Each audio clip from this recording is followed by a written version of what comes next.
Je vais commencer par une question, parce que beaucoup de gens se posent des questions. Qu'est-ce que l'astrologie? Alors j'ai pris quelques notes parce que effectivement c'est tellement vaste, cette astrologie, que j'ai voulu faire des images.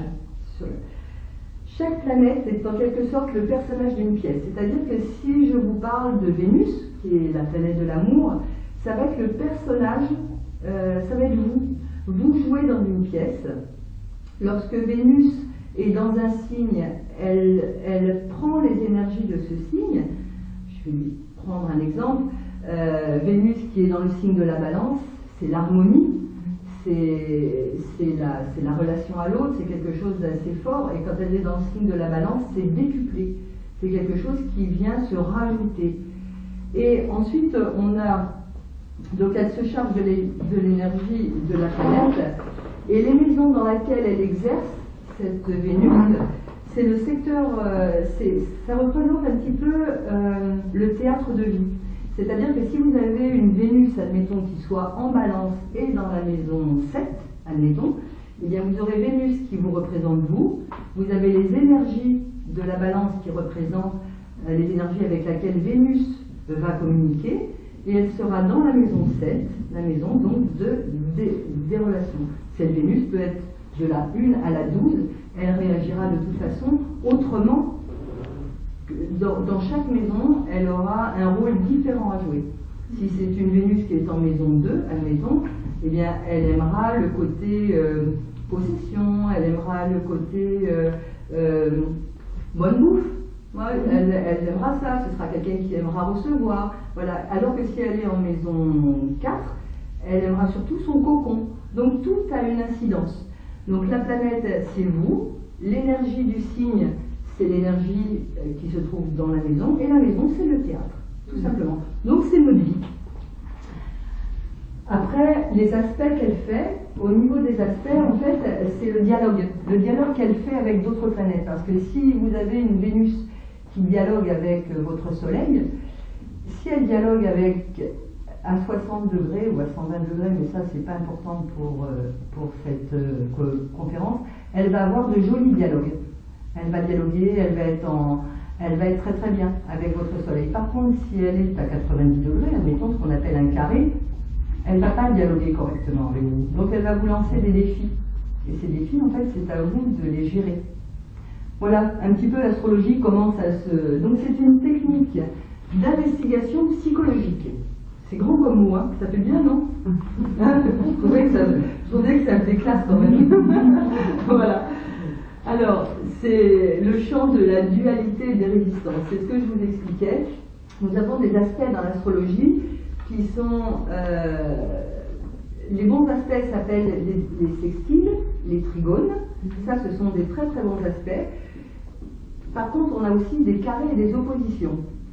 Lorsque vous avez un carré ou une opposition dans votre thème natal, c'est un défi que vous avez choisi. Alors là, je vais mettre une parenthèse, justement. Est-ce que tout le monde dans cette salle croit à la vie après la vie, ou est-ce que quelqu'un est réticent à ce genre de choses? Vous pouvez me parler, hein, je vous jure, hein. Vous pouvez me répondre. C'est bon, parce que mon discours sera différent. Si quelqu'un ne croit pas à la vie après la vie, personnellement j'y crois, parce que l'astrologie humaniste en fait découle de ce genre de choses. L'astrologie humaniste, c'est plutôt la loi de cause à effet. Et lorsque vous venez au monde, dans mes croyances en tout cas, et là ça n'engage que moi, vous choisissez. Vous choisissez votre chemin de vie. Évidemment, vous ne choisissez pas les détails de votre vie, mais en tout cas, vous choisissez le chemin de vie. Et les carrés correspondent à ce que vous avez choisi de régler. Donc, si vous avez une Vénus carré Saturne, vous avez choisi de régler votre façon d'aimer, admettons. Donc, c'est vrai que quand ça vous arrive comme ça sur le coin de la figure, on se dit, mais pourquoi? C'est bizarre ça. Mais il n'y a rien de bizarre, c'est que vous avez à travailler quelque chose, et dans le thème natal, tout est noté, tout est marqué. Vos vies antérieures sont marquées, en tout cas celles que vous avez choisi de défier, puisque lorsqu'on vient au monde, évidemment, on a tellement de vie avant nous qu'on ne règle pas tout d'un seul coup. C'est-à-dire que si on devait tout régler d'un seul coup, ça fait vraiment des vies très difficiles à vivre. Donc on choisit de régler quelques petites choses.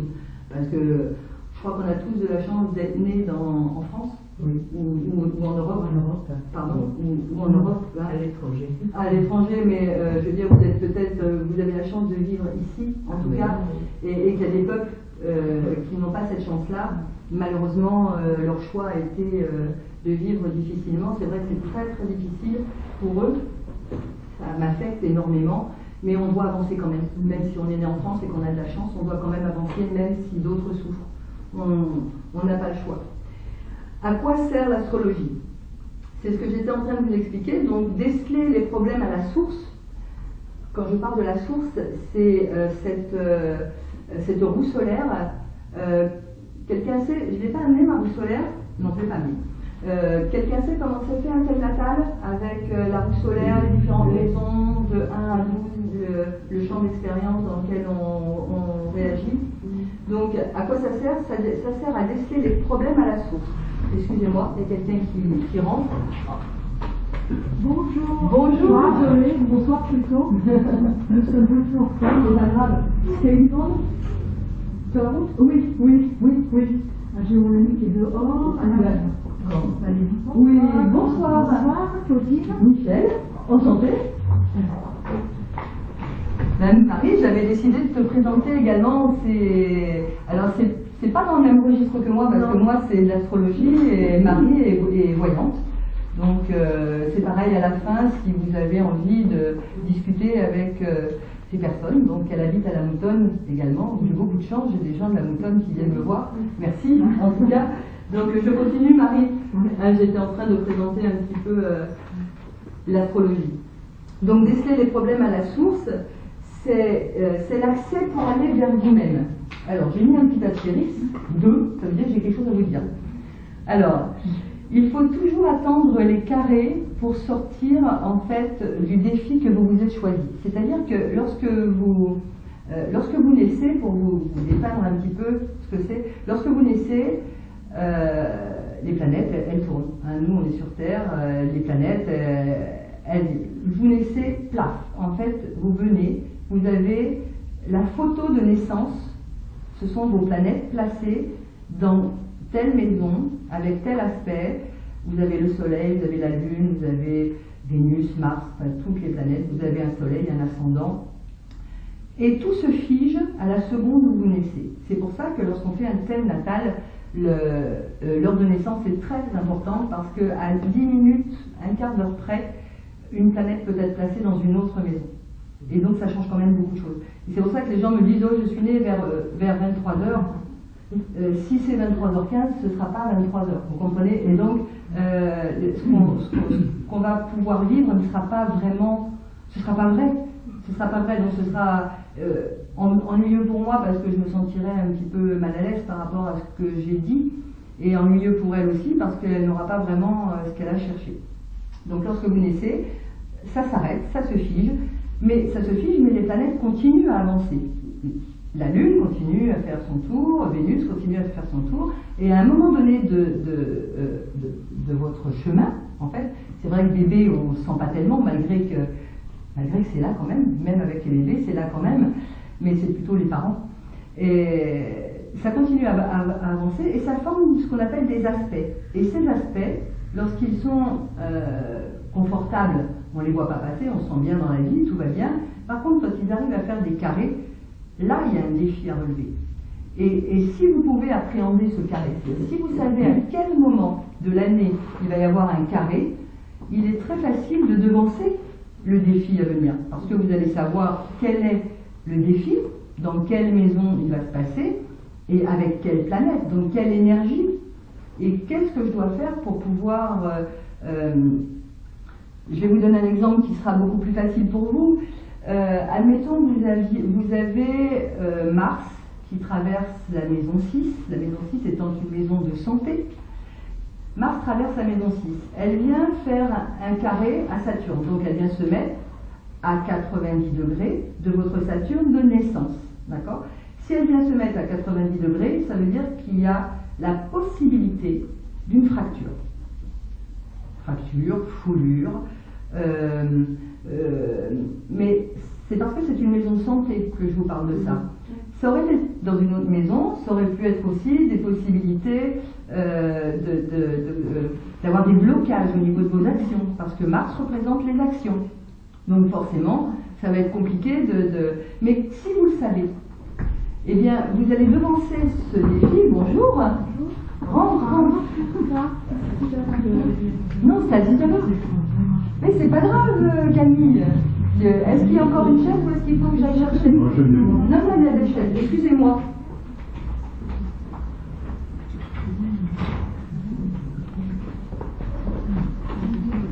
Alors, regardez.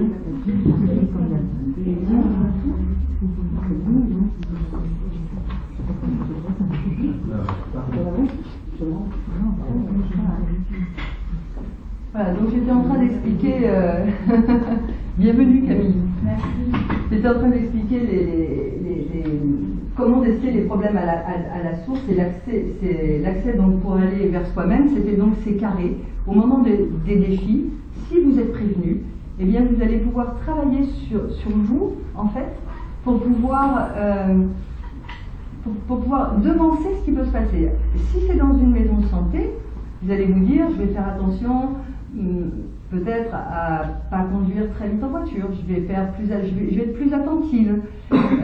Si j'ai une course à pied à faire, eh bien je vais peut-être ralentir un peu le pas. En tout cas, je vais faire attention. Il y a toujours, mais toujours, croyez-moi, il y a toujours la foi. De toute façon, il faut l'avoir, hein, parce que si on n'a plus la foi, c'est même pas la peine. Hein. Il faut toujours dire qu'on arrivera à défier ce défi, parce que je trouve que c'est magnifique de pouvoir se dire, voilà, j'avais une semaine ou 15 jours de compliqué, je suis passée au-dessus, et ça voudra dire que vous avez pris le pas sur votre vie, c'est-à-dire que vous avez géré absolument ce que vous... s'il vous est rien arrivé, si même vous aviez eu un petit problème de blocage ou un petit problème de foulure, le fait de l'avoir dépassé, déjà c'est bien. Déjà c'est... Voilà. Je change de page. Si vous avez une question là-dessus, pour l'instant, n'hésitez pas. Bon, je vais vous parler la nuit entière. Donc, c'est exploiter nos talents. L'astrologie nous dit aussi, si vous êtes une artiste, par exemple comme madame, si tu es une artiste, tu as certainement une Vénus qui est très bien placée. Elle doit être soit ton ascendant, soit ton milieu du ciel. Il y a toujours quelque chose dans le thème natal qui fait que ça vous donne un renseignement sur ce que vous pouvez faire de votre vie. Et souvent les gens se disent mais comment ça se fait que j'ai ce don-là? Mais ce don-là, il est une naissance. Ça veut dire que vous l'avez peut-être déjà travaillé dans une vie antérieure, vous l'avez peut-être déjà eu. Alors est-ce que dans cette vie-là, vous le récupérez? Est-ce que vous devez le travailler? Il y a tout un tas de questions qui viennent derrière ça. Hein, et c'est vrai que de déceler nos possibilités avec ce thème natal, c'est quand même un grand pas, parce qu'on pourrait se poser des questions en disant qu'est-ce que je vais faire de ma vie, pourquoi je suis faite. Si vous avez un milieu du ciel qui est dans le signe du bélier, admettons, ce milieu du ciel dans le signe du bélier, il vous donne la force. Donc vous allez avoir besoin, pour le milieu du ciel concerne la destinée. Donc vous allez avoir besoin d'avoir de l'action. Donc vous ne pourrez pas être un métier cool, un métier qui ne vous donne pas de soucis, ça va vous gonfler fortement ça. Donc c'est bien de pouvoir se dire ok, mon milieu du ciel est en bélier, ça veut dire que j'ai besoin d'action. Où est placé le maître du milieu du ciel? Et dans la maison où il est placé, il vous dit là, qu'est-ce qui est votre chemin de vie? Qu'est-ce que vous devez faire de votre vie? Qu'est-ce que vous avez choisi? Et tout est marqué. Tout est marqué. Ce qu'il y a, c'est qu'il faut savoir le lire. Ça demande beaucoup de temps. Ça demande beaucoup de temps de savoir le lire. Mais une fois qu'on sait, on sait. Hein, ça ne s'efface pas en une seule nuit. Hein. Donc, par contre, ce changement, alors je tiens quand même à le dire parce que ça me tient à cœur.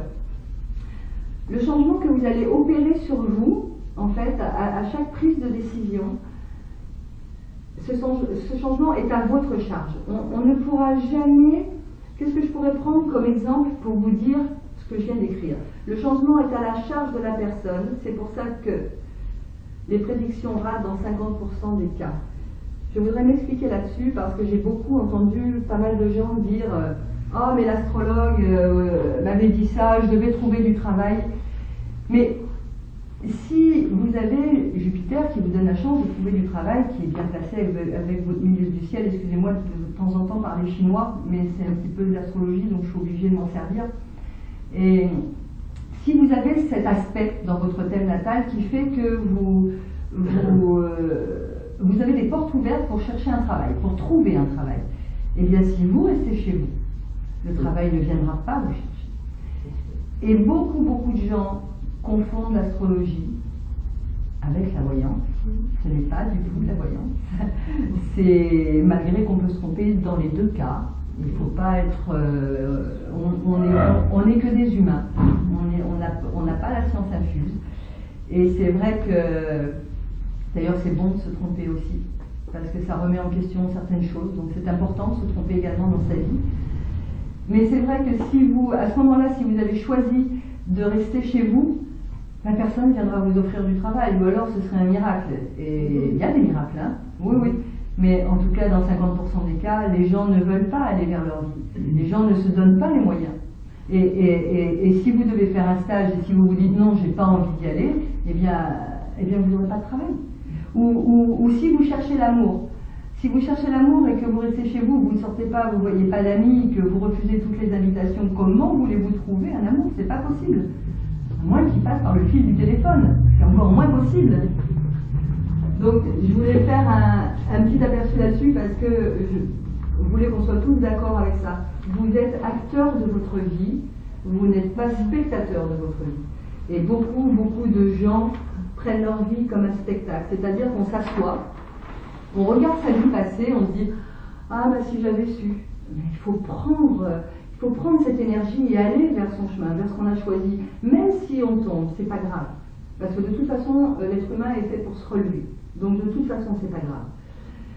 Donc on a un départ, au départ de vie, on a ce qu'on appelle le schéma relationnel. Le départ de vie, tout le monde a la même chose. Donc on a le soleil dans votre thème, par exemple moi je suis bélier, j'espère que vous aimez bien les béliers. Voilà. Moi je suis bélier, donc en termes astrologiques on dit on a un soleil bélier. Voilà, on a un soleil balance, un soleil bélier, donc c'est simplement votre signe natal. D'accord? Donc le soleil, ça, dans votre thème, c'est le désir, c'est la création. Avec le soleil, on émet. En fait, c'est tout notre potentiel. Donc, lorsqu'on est, on est avec les qualités de notre signe, mais avec les défauts de notre signe. À nous de travailler les défauts et surtout de les reconnaître, ce qui est beaucoup plus difficile.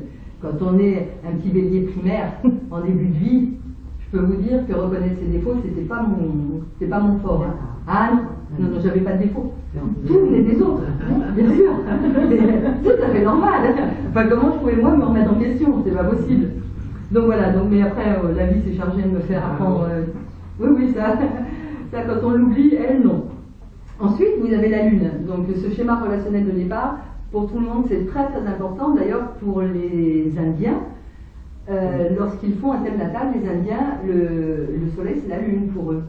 Ils appellent ça la Lune, mais c'est vrai que pour eux, la personne est représentée par la Lune. Nous, nous occidentaux, c'est le soleil. Alors on va prendre le soleil. Donc la Lune, c'est notre réceptivité, nos émotions. Avec la Lune, on reçoit. Donc vous imaginez quelqu'un qui reçoit avec les énergies, par exemple, je voudrais prendre un exemple, il y a ma mère qui est là. Elle est du signe du Cancer. J'ai moi ma Lune qui est dans le Verseau. Donc le Verseau, signe avant-gardiste. Le Verseau, c'est un signe qui voit toujours avant les autres, qui veut toujours aller avant les autres.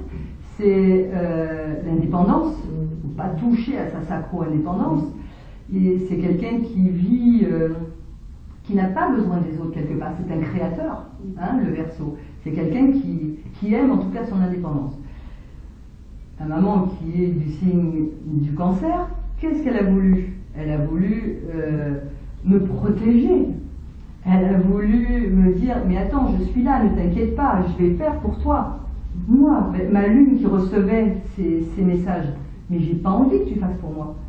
C'est très très délicat ça, parce que elle faisait, elle, ce qui était son potentiel de départ, la protection.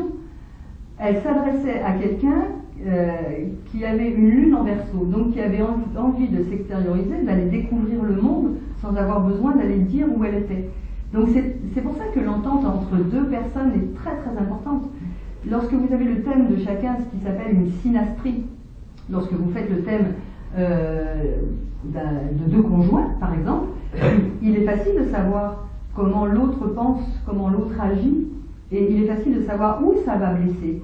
Et de travailler où ça va blesser, c'est bien, parce que ça veut dire qu'on peut, avant d'avoir ce défi-là, on peut travailler sur, si on s'aime en tout cas, parce qu'on peut aussi avoir une vierge qui est mon mari et un bélier et moi, on n'est pas fait du tout pour vivre ensemble, hein. La réflexion et la non-réflexion. Donc il faut s'aimer pour rester ensemble. Hein. Et bien c'est simplement s'apprendre à vivre avec les qualités et les défauts de l'autre. Mais quand vous savez où ils sont, ces qualités et ces défauts, quand vous savez ce qui va vous séparer, c'est facile de travailler dessus. Enfin je pense, en tout cas si on le veut, je pense que ça doit être très très facile. 3, c'est quelque chose à vous dire. Alors, le thème natal est la base de notre vie, elle est valable de la naissance à la mort. Et l'astrologie est le code d'accès de notre vie. Ce que je veux vous dire, c'est que le thème natal ne vous quittera jamais. La seconde où vous êtes né, vous avez fait votre carte de visite planétaire, elle ne bougera pas. Ce sont les planètes qui tournent autour de cette carte qui vont bouger. Mais cette base, elle sera toujours la même. Vous aurez beau évoluer, parce qu'on se change, parce qu'il y a la sagesse, il y a l'âge, il y a tout un tas de choses qui fait qu'on change. La vie nous apprend à changer, mais en tout cas la base profonde, elle reste là. C'est tout à fait logique. Donc ça, c'était important à savoir. Est-ce que ça va jusque-là? Ça va? Faut pas ça trop long, ça va? Bon, ça va, on continue. Notre structure. La structure de chacun est unique et singulière. J'ai écrit en vert parce que j'ai entendu, comme vous, sûrement vous avez dû déjà entendre « Ah, le signe du scorpion, ah, j'aime pas ce signe ». C'est comment on peut dire ça? Comment est-ce que c'est possible de dire « Je n'aime pas le scorpion, je n'aime pas le bélier, la balance, peu importe du signe, le lion, peu importe ». On ne peut pas stigmatiser une personne par un signe, ce n'est pas possible. Vous avez votre soleil, certes, c'est ce que j'ai marqué, vous avez, là j'ai pris l'exemple de la balance, deux balances vont avoir des points communs, mais pas tout, parce que c'est leur soleil qui est en balance, mais leur Vénus, leur façon d'aimer, leur Mars, leur Lune, ça fait rire en général les gens quand on dit où est-ce qu'elle est placée ta Lune. Voilà, donc en général ça les fait bien rire, mais en tout cas ils ne sont pas au même endroit, tout le monde est différent, c'est juste une base qui se ressemble, donc ils auront forcément des points communs. En ce qui concerne la balance, ce sera l'harmonie, ils chercheront l'harmonie, en tout cas s'il n'y a pas de carré et s'il ne faut pas le travailler. Voilà, on ne fait pas de généralité. L'individu qui naît est porteur de son histoire et de sa lignée. Est-ce que pour vous, ça c'est clair? Une balance qui va, le signe de la balance, qui va venir au monde avec une lignée, elle sera différente de la vôtre. Donc ses réactions seront différentes, même si sa base, elle sera dans l'harmonie, dans l'amour, dans l'échange. Même sa base sera la même, mais elle n'aura pas du tout la même façon de penser que vous, parce que c'est un Mercure qui n'est pas placé au même endroit. Elle n'aura pas la même façon d'agir, c'est Mars qui n'est pas placé au même endroit. Donc on ne peut pas stigmatiser une personne avec un seul signe. Donc si nous sommes construits sur des tensions, alors nous serons tendus. Si, là je voulais parler de la lignée, j'ai tourné un petit peu trop vite, on ne fait pas de généralité, l'individu qui naît est porteur de son histoire et de sa lignée. Ça c'est très très important parce que lorsque vous venez au monde, vous avez effectivement une lignée. Vous avez des parents, des grands-parents, vous avez des gens qui vous... peut-être une nounou, peut-être... en tout cas des gens qui vous entourent, une famille pour ceux qui ont de la chance en tout cas, il y a une famille qui est là. Et ça, c'est votre lignée, c'est votre histoire. Si vous arrivez au monde sur des tensions, vous aurez beau être du signe de la balance, qui signifie l'harmonie et l'amour, mais vous serez tendu. Parce que vous aurez vécu, à l'intérieur du ventre de votre mère, vous aurez vécu ces tensions. Donc forcément, le petit être qui va venir au monde, lui, il va venir avec ces tensions-là, et il va faire rejaillir, donc il sera mal dans sa peau. Et bien souvent, les parents vont dire, mais pourquoi il est tendu? Mais simplement parce que toi, tu es tendu. Il faut savoir se remettre en question. Les problèmes ne viennent jamais des autres. Jamais. C'est toujours vous. Toujours. Lorsque vous vous disputez avec quelqu'un, ça vient de vous. Ça ne peut pas venir de l'autre. Si quelqu'un vous fait... si quelqu'un vous balance une méchanceté, c'est votre façon de recevoir qui est différente. La façon dont il vous l'a envoyé n'était peut-être pas celle que vous recevez. Et ça, c'est pour ça que c'est assez important d'être dans la gentillesse envers tous les gens qui nous entourent d'ailleurs, parce qu'on a besoin de tout le monde pour vivre heureux. Donc l'astrologie, pour ça, permet de mettre le doigt là où ça fait mal, c'est-à-dire qu'on vous dira les différents défis. Dans votre thème, on pourra vous dire les différents défis et votre façon de ressentir les choses.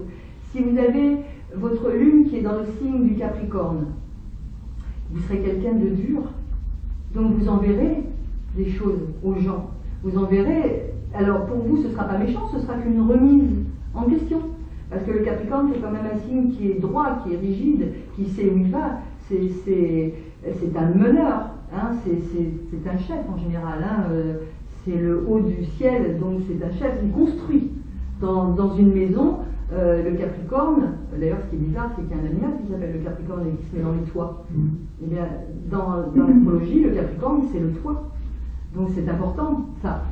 Donc si vous avez une lune qui est en Capricorne et que quelqu'un vous a envoyé balancer quelque chose, ben, vous allez le réceptionner difficilement, donc vous allez forcément lui renvoyer. Et c'est tout un apprentissage. Comment puis-je faire pour connaître les gens avec qui je suis tous les jours? Donc comment puis-je faire pour parler à mes enfants? Comment apprennent mes enfants? Comment aiment mes enfants? Ça aussi c'est important. Je parle de mes enfants, ça peut être sa femme, ça peut être son mari, ça peut être ses petits-enfants.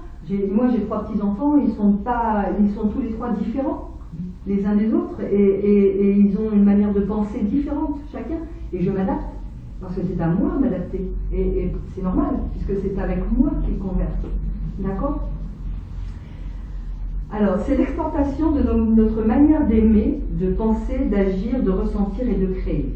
Pour faire une petite parenthèse là-dessus, au niveau des planètes, vous avez donc le soleil qui est tout votre moi, la lune qui est votre ressenti, vous avez une Vénus qui signifie votre façon d'aimer, donc une Vénus en bélier n'aimera pas comme une Vénus en taureau.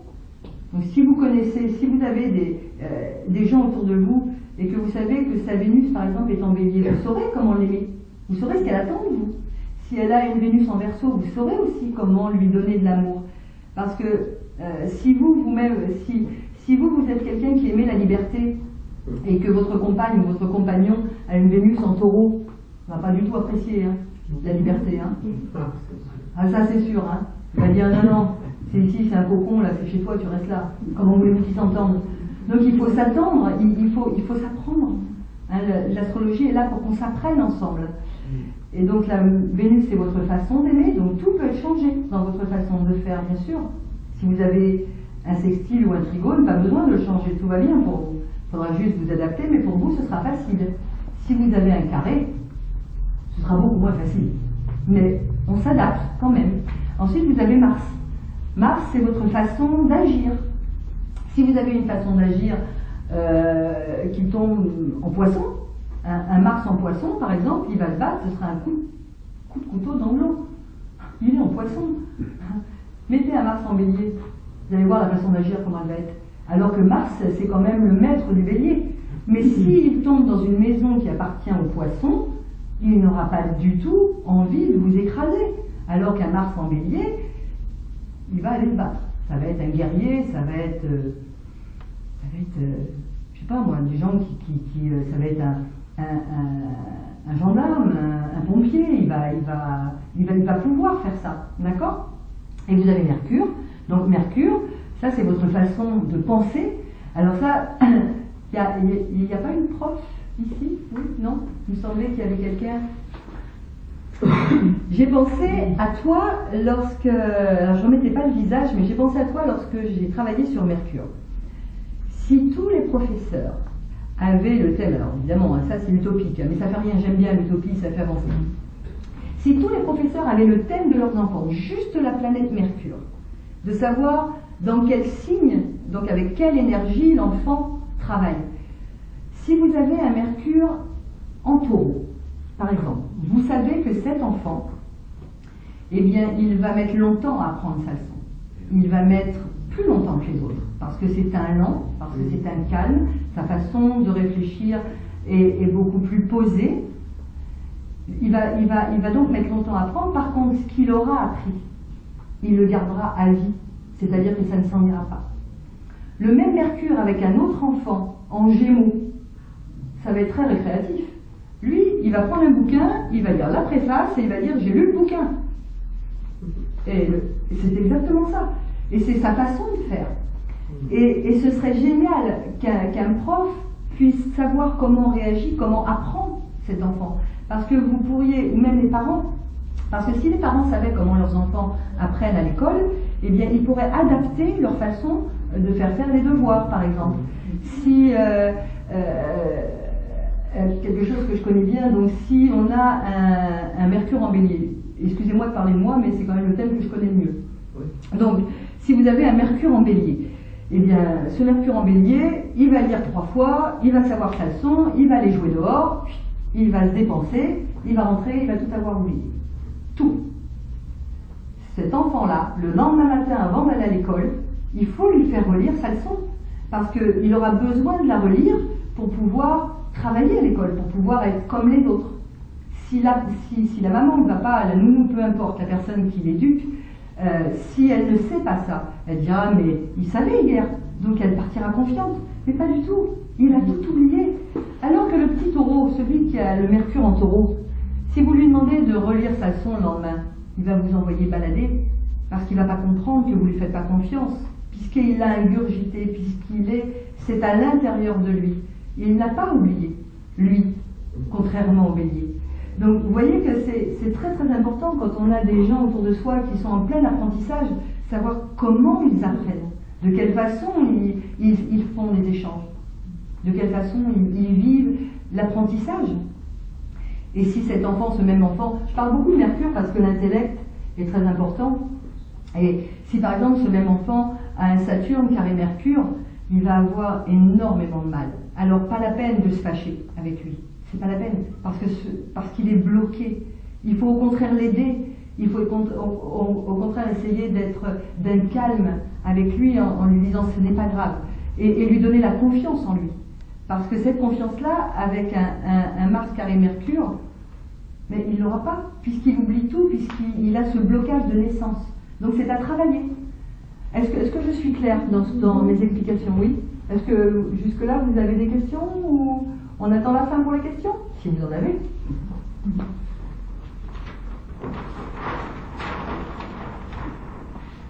Donc le devoir de l'astrologue, parce qu'on a quand même des devoirs envers nos consultants. Enfin moi, comme ça que je travaille en tout cas. Et bien c'est d'aider à accoucher de vous-même. C'est-à-dire que lorsque j'ai une consultation ou lorsque je fais des travaux manuels, des ateliers, des conférences, des choses comme ça se passe plus dans les ateliers parce qu'on a du temps à travailler. En général, dans les ateliers, c'est fait pour travailler son thème à soi, pas fait pour travailler le thème de tout le monde, mais se connaître déjà. Donc le devoir de l'astrologue, c'est d'aider à accoucher de vous-même, de savoir qui vous êtes, quels sont vos défis, quelles énergies vous prenez pour penser, quelle est l'énergie du signe que vous prenez pour aimer et pour votre façon d'agir, ou pour ressentir votre soleil. C'est important ça. Et on doit également poser les bonnes questions pour donner les bonnes réponses. Parce que si nos questions ne sont pas pertinentes, eh bien, vous aurez forcément une mauvaise réponse. Et c'est là où on doit se remettre en question. Donc ça, c'est très très important. L'astrologue a un devoir envers son consultant, ou en tout cas un devoir envers la personne qu'il reçoit, qu'il va guider, je dirais, pas diriger, parce que ça, c'est... Il y a des vingtaines d'années, l'astrologie traditionnelle était quand même plus dans je prends ta vie, je te guide, voilà ce qui va t'arriver, là tu as un divorce, tu as un changement de boulot. Aujourd'hui, c'est plus ça. L'astrologie humaniste, c'est quand même beaucoup dans je fais moi-même. Et si mes pensées sont positives, j'aurai. Et si mes pensées sont négatives, j'aurai aussi, parce que ça ne vous oubliera pas. Lorsque vous pensez quelque chose, votre pensée met 1 seconde à faire le tour de la Terre et à mettre cette énergie que vous avez mise. Donc lorsqu'on dit du mal de quelqu'un, lorsqu'on dit du bien de quelqu'un, ne vous inquiétez pas, le boomerang y revient de toute façon, à un moment donné. Donc soyons plutôt humanitaires. C'est bien, c'est mieux comme ça en tout cas. Donc on est là aussi donc, pour vous donner des bonnes réponses, et ça va vous permettre de déterminer vos qualités, vos ressources, mais aussi vos défis. Donc parce que c'est vrai que quand j'avais une trentaine d'années, je ne les connaissais pas mes défis, c'était des défauts. Je rentrais dans l'art de tout le monde. Normal, un bélier qui se respecte, ascendant scorpion. Donc je rentrais dans l'art de tout le monde. Celui qui n'était pas content, j'en avais strictement rien à faire. C'était moi, c'était comme ça et j'avais raison.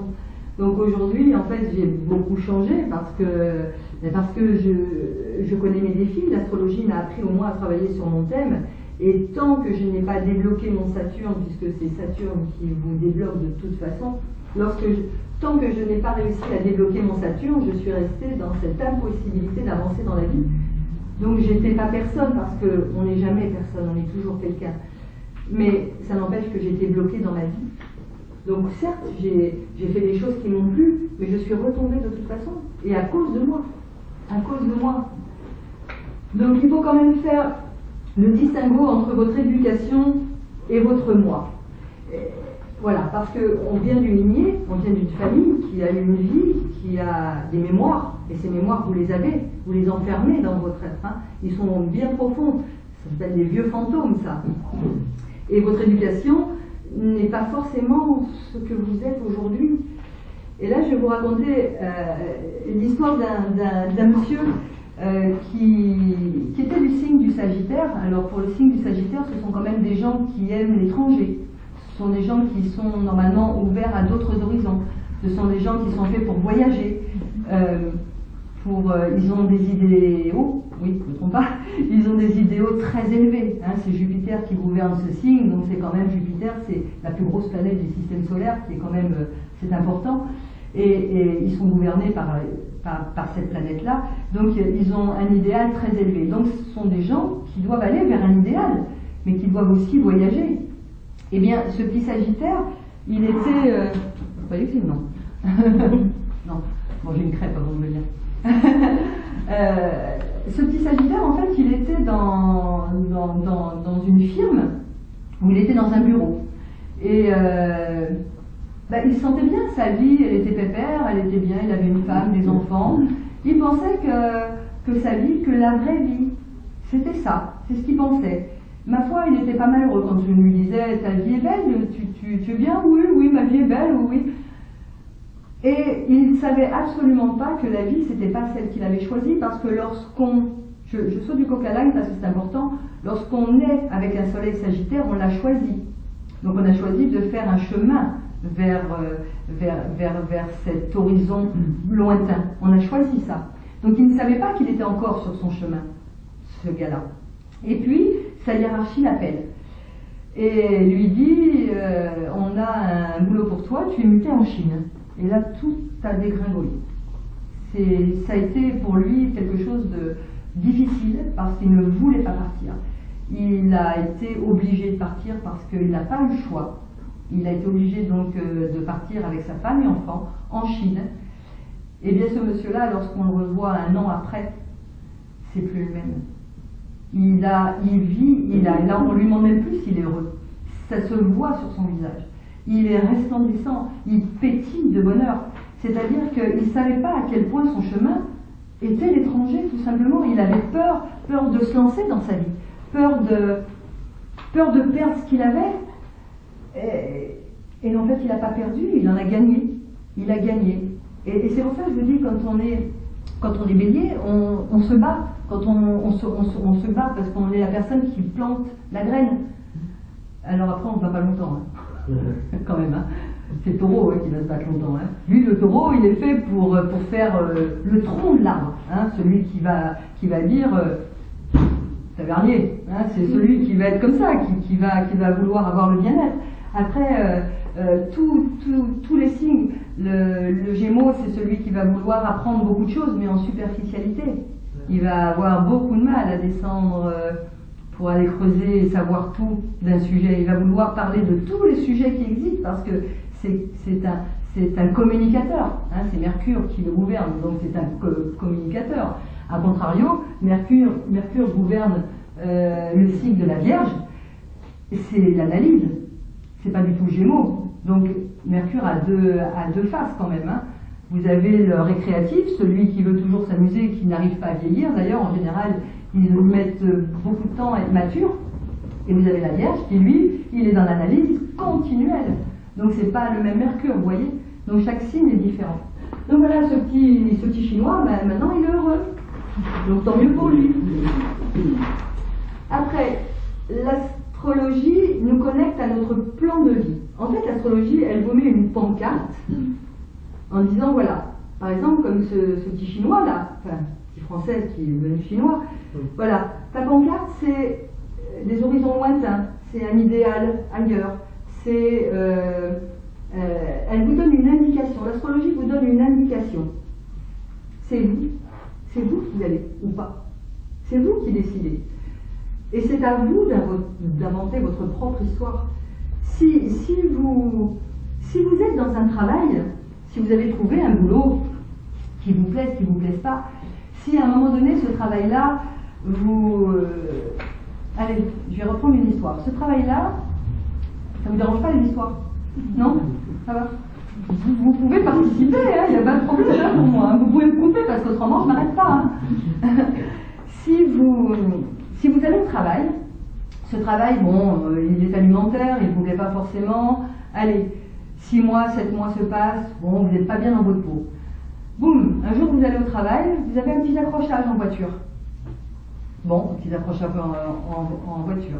La première question que moi je me pose aujourd'hui, après avoir étudié, pourquoi j'ai eu un accrochage? C'est pas l'autre, c'est moi. Pourquoi j'ai eu un accrochage? J'allais faire quoi? J'allais au travail. Ok. C'est bon. J'allais au travail, c'est tout, ça s'arrête là. Je retourne, je vais travailler, je vis 6 mois, 1 an. L'année d'après, eh bien je me coince la main au travail. Et je m'esquinte la main. Au travail. Je me pose une question. Où j'étais? Au travail. Et là, je commence à réfléchir. J'ai eu un pépin en allant au travail. J'ai eu une main écrasée ou abîmée au travail. J'ai donc un problème au travail. Et si vous n'avez pas compris ça, la leçon d'après, elle va vous mettre en arrêt de travail. C'est-à-dire que la leçon d'après, qui peut arriver 2 ans, 3 ans après, puisque c'est long, l'univers, lui, il n'a pas de temps. Hein. Il a le temps, lui, l'univers. C'est nous qui n'avons pas de temps. C'est nous qui devons nous occuper de nous. Eh bien, 2 ans, 3 ans après, eh bien, cet accident, il sera grave. Parce qu'on vous arrêtera. Parce que vous avez décidé de rester dans ce travail et que ce n'était pas votre chemin. Que vous avez décidé d'y rester, eh bien, on vous l'enlèvera, ce travail-là. Parce que vous n'étiez pas sur votre chemin. Et c'est comme ça que ça se passe. C'est toujours comme ça que ça se passe. S'il se passe quelque chose dans votre vie, posez-vous des questions. Pourquoi? Où j'allais? Qu'est-ce que j'ai fait? Quelle est la personne avec qui je parlais? Tout un tas de questions peuvent vous venir comme ça. Et c'est comme ça qu'on avance. C'est comme ça qu'on dit, mais oui, j'étais pas sur mon chemin. Mais non, j'étais pas heureuse. Et j'en connais plein des gens qui sont pas heureux dans leur travail. Et qui se font du mal aux mains, aux pieds, et qui restent dans leur travail. Sans aller voir madame qui pourrait les aider d'ailleurs à chercher autre chose. Donc toute leçon, c'est pour ça que j'ai marqué ça en vert, toute leçon de vie qui se répète est porteuse d'une leçon qui n'a pas été entendue. C'est-à-dire que si, à un moment donné, sur 3, 4, 5 ans, vous avez une leçon de vie qui revient, c'est que vous n'avez pas compris la leçon. Donc il faut simplement vous poser la question, pourquoi? Ah oui, j'avais marqué là. Alors, j'avais marqué Marie. Je connais quelqu'un, alors Marie c'est pas ton prénom, hein, c'est Mariée. Je connais encore quelqu'un, c'est la 3e fois qu'elle a un amant, un ami, voilà, peu importe ce qu'elle a, en tout cas c'est son conjoint. C'est la 3e fois qu'elle tombe sur un type qui la tape. Elle se pose pas de questions, c'est toujours la faute de l'autre. Mais certainement pas. C'est de sa faute. Parce qu'elle n'a pas compris que le problème venait d'elle, c'est-à-dire qu'elle accepte tellement de choses qu'après on tombe sur un homme, elle va tomber sur des hommes de toute façon qui sont, comment on appelle ça, violents. Elle va rencontrer ce type d'homme, puisque ces vibrations qu'elle a, elle est en recherche de ça, puisque c'est ce qu'elle envoie. Forcément, elle aura quelqu'un qui va la taper. Forcément, à un moment donné, le gars, il passera à l'acte. Et ça fait 3 fois, elle vient me voir, pourquoi? Qu'est-ce que tu as changé? Je dirais son prénom, X, qu'est-ce que tu as changé dans ta vie depuis que t'es séparé de ces 2 personnes-là? Qu'as-tu changé dans ta façon d'être? Rien. C'est la 3e. Et bien il continue, et il continuera de taper. Et si tu ne changes pas quelque chose dans ta façon d'être, dans ta façon d'aimer, eh bien tu continueras. Et tu auras un 4e, un 5e mari comme ça. C'est, comme je dis tout à l'heure, tout vient de nous, tout vient de nous. Ce que vous envoyez, si vous laissez quelqu'un rentrer dans votre champ aurique, dans votre champ vibratoire, et que vous sentez qu'il n'est pas fait pour vous, mais passez votre chemin. C'est pas la peine. Ça se sent. Enfin, je pense qu'il y a pas mal de gens qui doivent ressentir ici. Je vois pas mal de gens qui sont capables de ressentir. Il y a, là, il y a pas mal de vibrations là, de ce côté-là. Voilà. Donc, si vous ressentez ça, si vous ressentez quelqu'un lorsqu'il vous croise, forcément, on a un aura, on a un champ où on ne peut pas rentrer. Moi, je travaille à côté, on est 2 tiers. Hein. S'il y en a une que j'aime moins que l'autre, si elle vient me parler comme ça et qu'elle se met à côté de moi, je vais sentir quelque chose qui va me gêner. Alors, pas que j'aime pas, juste que son champ vibratoire ne convienne pas au mien en tout cas. Donc il va falloir que je fasse des efforts si je veux rester à côté. Pour les coiffeuses, ça ne va pas être facile. parce que tu dois ressentir. Alors c'est vrai, j'ai des hommes ici, merci d'être venus, parce que c'est vrai que j'en ai 3 là aujourd'hui, je suis gâtée. Mais c'est vrai qu'en général, c'est typiquement féminin ça. Bien que les hommes ont beaucoup de vibrations à l'heure actuelle, les humains d'aujourd'hui en tout cas vont vers... oui Alain, ça je sais, toi, il n'y a pas de souci avec ça. Mais en tout cas, on ressent beaucoup les choses. Cette féminité qu'on a en nous, mais quand tu coiffes les gens et que ça doit être difficile, non? Parce que moi j'ai un bureau qui sépare mon consultant à moi, mais toi, et t'as pas intérêt à la rater en plus. En plus. Donc je pense que ça c'est pour tous les thérapeutes qui sont là, ça doit être très compliqué quand il y a une vibration qui ne va pas avec la vôtre, je pense. Hein. Donc les planètes, c'est ce que je vous expliquais, les planètes nous envoient des messages. Ces messages, c'est ce que je vous expliquais tout à l'heure. Le petit accrochage pour aller au travail. On se fait mal à la main, on se fait mal aux pieds. Et puis, ça va crescendo. Hein. De toute façon, ce sera jamais, le petit accrochage, ce sera jamais une roue crevée hein, après. Ce sera crescendo, de toute façon. Donc les planètes nous envoient des messages. À nous de les comprendre. Et vous avez le devoir, je dirais, j'aime pas ce mot-là, hein, mais vous avez le devoir de comprendre les messages que les planètes vous envoient. Parce que je pense qu'on est tous capables, ici, en tout cas dans cette salle, je sais, on est tous capables de reconnaître les informations que l'univers nous donne. Je suis persuadée de ça. D'ailleurs, il y a de très très fortes vibrations là, dans la salle. Je ne sais pas si c'est vous qui ressentez les choses, moi en tout cas je ressens. Il y a une très très bonne énergie. Donc à nous de les comprendre. Le thème natal est notre schéma de base, valable de la naissance à la mort. L'astrologie est le code d'accès à notre vie. Simplement la découverte de qui on est, tout simplement. C'est notre regard qui façonne la réalité. J'ai marqué Uranus, en maison 7. Donc ça, c'était pour vous donner un exemple de message. À un moment donné, vous allez voir une astrologue, ou un astrologue, peu importe, et dans la révolution solaire, c'est ce qu'on fait une fois par an pour avoir les grandes lignes de l'année. Après, on fait les transits, c'est ça des transits, c'est tous les mois, d'accord? Lorsqu'on travaille sur son thème, on fait des transits tous les mois. Mais la révolution solaire, elle va placer par exemple la planète Uranus, qui est une planète lourde, qui met longtemps à se déplacer, qui nous envoie... c'est une planète de déprogrammation. Cette planète, elle vous déprogramme ce que vous vous êtes programmé. Elle est sympa, hein? Alors elle va vous apporter des choses positives quand elle est en bon aspect, pardon, mais les choses négatives, elle va aussi vous les enlever, hein? Pareil. Et c'est de l'inattendu, c'est que vous vous y attendez pas. Uranus, c'est je frappe à ta porte, je viens manger, quoi. C'est le coup de foudre, Uranus, vous voyez. Pour une femme, Uranus-Mars, ah, tiens, j'ai un coup de foudre aujourd'hui. Pour un homme, ça va être Uranus-Vénus ou Uranus-Lune, voilà. Bien placé, bien sûr. Après, s'il est mal placé, ça peut être un coup de foudre, mais qui ne termine pas bien. Mais bref, le coup de foudre, il aura lieu quand même, d'accord? Admettons qu'Uranus soit dans votre maison 7. La maison 7, c'est la maison du mariage, de l'association, de la relation. Dans une révolution solaire, un Uranus en maison 7, si j'étais en astrologie traditionnelle, je vous dirais, il y a un divorce. Facile, hein, à dire. Donc, moi, j'envoie ça au consultant. Qu'est-ce que fait le consultant? Je vais divorcer? Oui.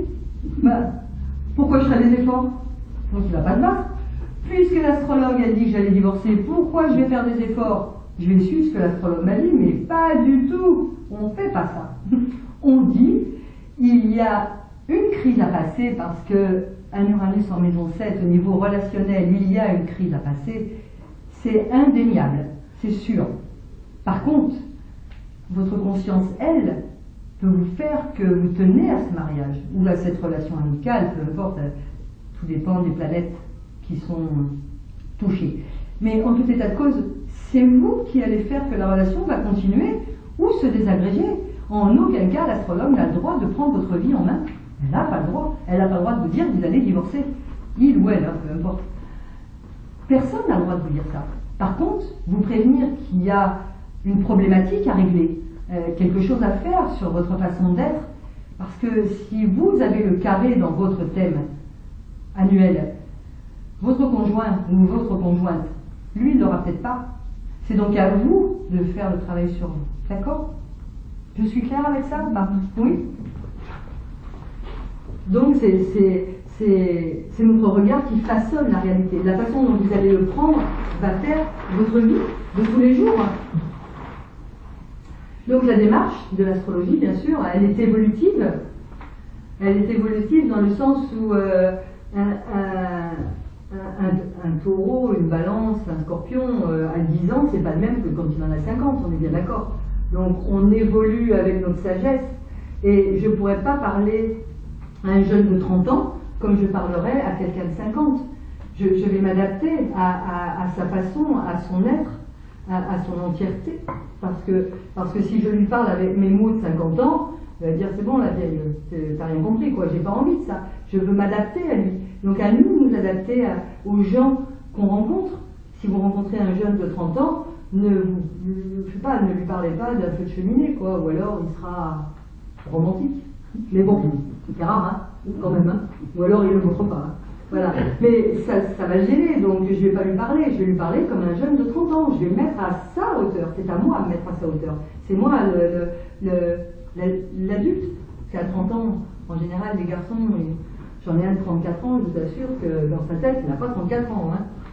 Mais enfin bon. Par contre, j'en ai une de 32, hein, elle est plutôt pas mal, hein, ma fille. Elle est plutôt bien, voilà. Mais mon fils aussi est bien, mais peu jeune dans sa tête. Alors, enfin mes deux fils, parce que alors je n'aime pas. Donc elle fonctionne selon notre conscience du moment. Donc on est bien d'accord qu'à 30 ans, votre conscience n'est pas celle de 50 ans. Tout simplement. Donc c'est facile à comprendre. Un thème astrologique ne sera pas le même si les planètes auront les mêmes endroits, la personne va recevoir différemment. D'accord?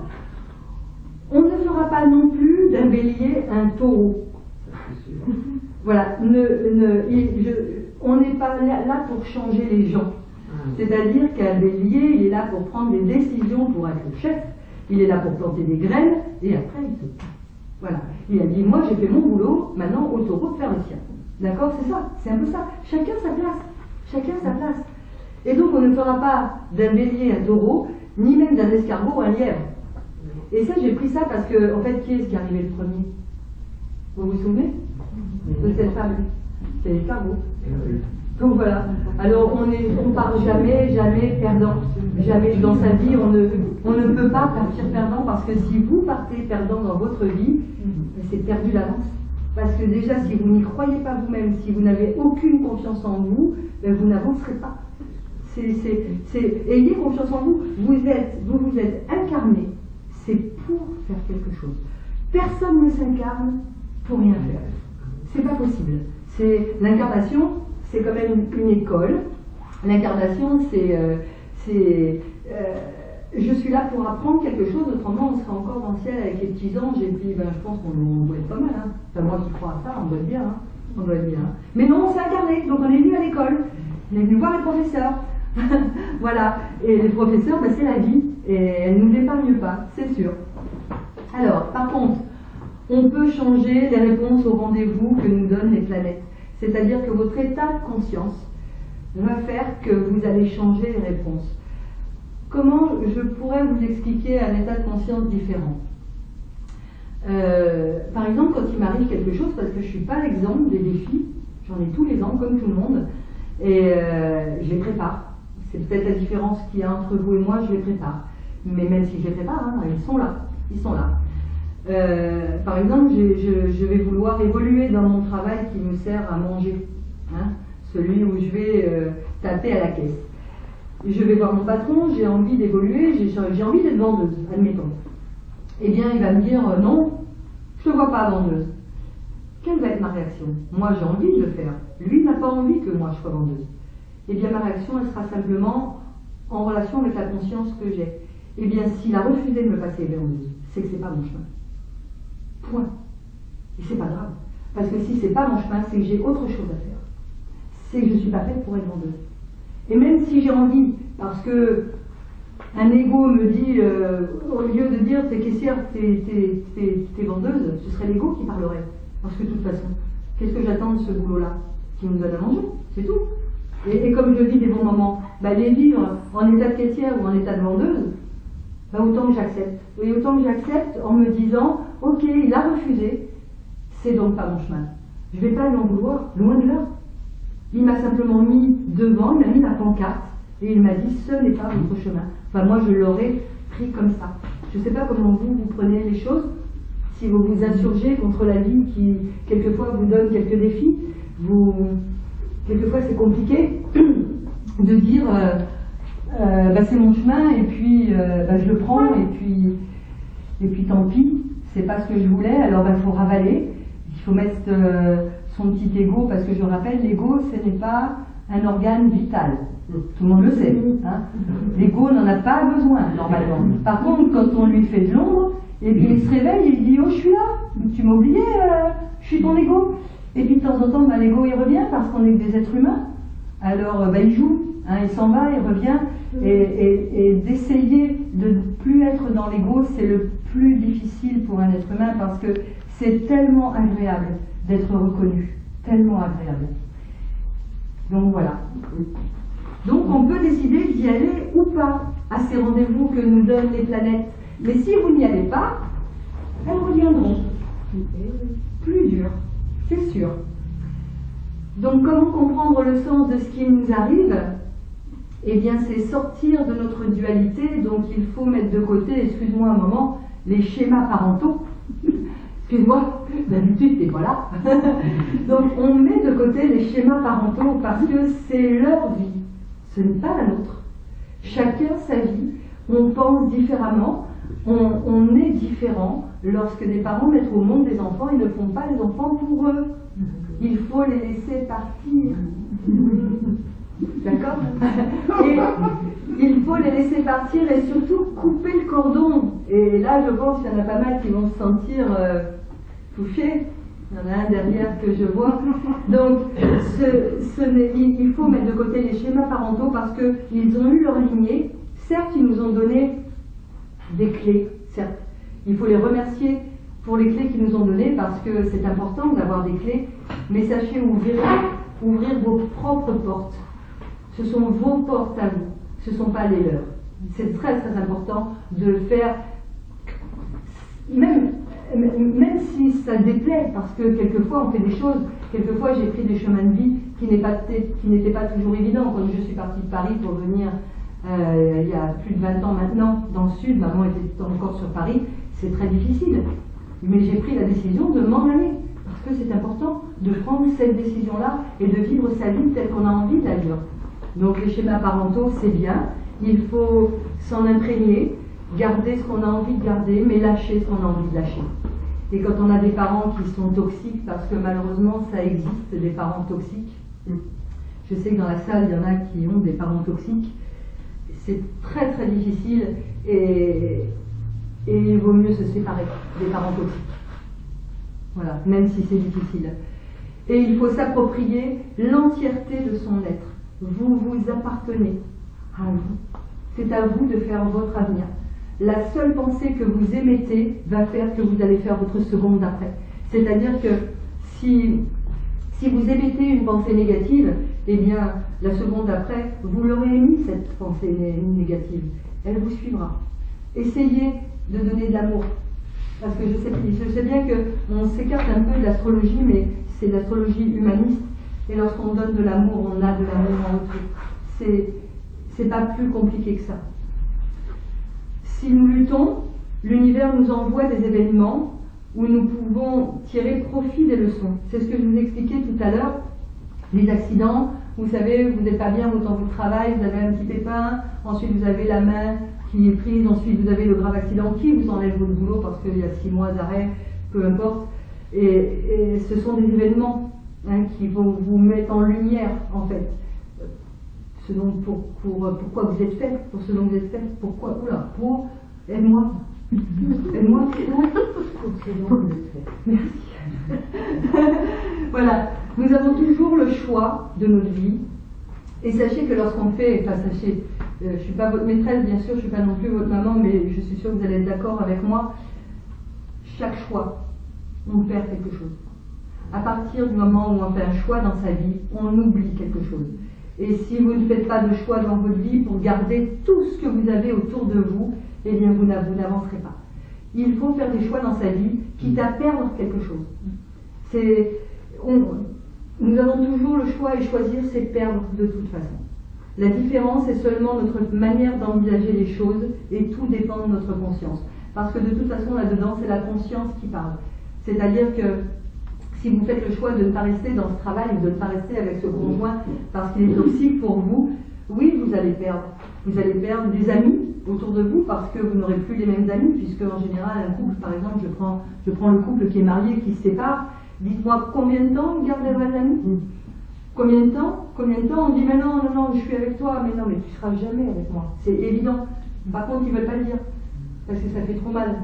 Voilà. Mais chacun sait, de toute façon, que quand un couple divorce, il perd les amis.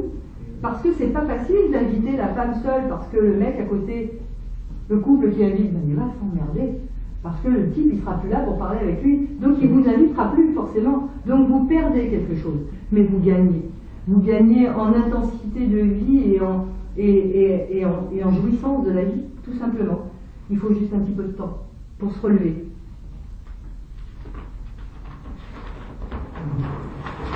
C'est la conclusion. Vous n'êtes pas fatigué? Ça va pour tout le monde? Ça va? Bon. La conclusion. Alors je vais lire tout ce que j'ai écrit parce que je voulais l'apprendre mais je n'ai pas été capable. Mercure en Bélier. Merci. La prochaine fois je vais le choisir ailleurs. Parce que comme j'aurai le choix, comme je le sais maintenant, je vais choisir ailleurs. Donc bien souvent nous nous comportons comme si nous étions tout petits. Nous sommes attachés à notre histoire en oubliant que le monde évolue et que nous faisons partie de cet univers. Alors dansons avec le cosmos, avec les planètes, car elles nous accompagnent tout au long de notre vie, elles nous montrent la lumière de notre chemin. C'est ma façon de penser. Je danse avec les planètes.